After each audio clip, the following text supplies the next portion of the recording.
मुल्क में गैस के बहरान पर एलपीजी माफिया ने बहती गंगा में हाथ धोने शुरू कर दिए। एलपीजी की कीमत में 20 रुपए का मनमाना इजाफा कर दिया गया। फी किलो कीमत 300 रुपए तक। घरेलू सिलेंडर की कीमत भी 240 रुपए बढ़ गई। एलपीजी डीलर्स ने मुल्क गिर एहतजाज का ऐलान कर दिया। इरफान खोखर कहते हैं तमाम अजला में डिप्टी कमिश्नर्स के दफातर के बाहर एहतजाज किया जाएगा। तो नजर आ रहा है सामने लिखा हुआ है जुल्म मिटने के लिए। दो चीजों से मिटेगा भाई, एक अदल की कुर्सी पे जो लोग बैठते हैं ना, वो अदल के हिसाब से फैसले करने लगे।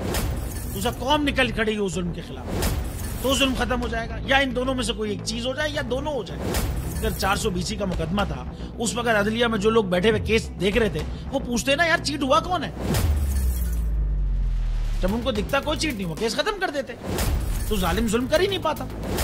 9 जजेस ने नोट बिफोर किया मेरे केस को यार, 1.5 साल चला। शख्सी जमानत का केस, सेम केस इस्लामाबाद में कर दिया। एक ही इल्जाम पे 2 केस हो नहीं सकते भाई।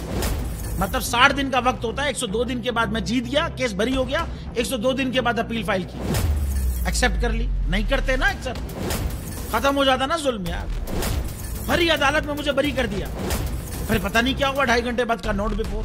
मैं नहीं सुनता ये केस, खड़े रहते अपने फैसले, मिट जाता जुल्म। अल्लाह ताला ने बिठाया इस इन कुर्सियों पे इनको यार, ये अल्लाह ताला की तरफ से फैसले करने हैं। तो या तो ये फैसले आएंगे, जुल्म मिट जाएगा, या कौम खड़ी हो जाएगी जुल्म के खिलाफ।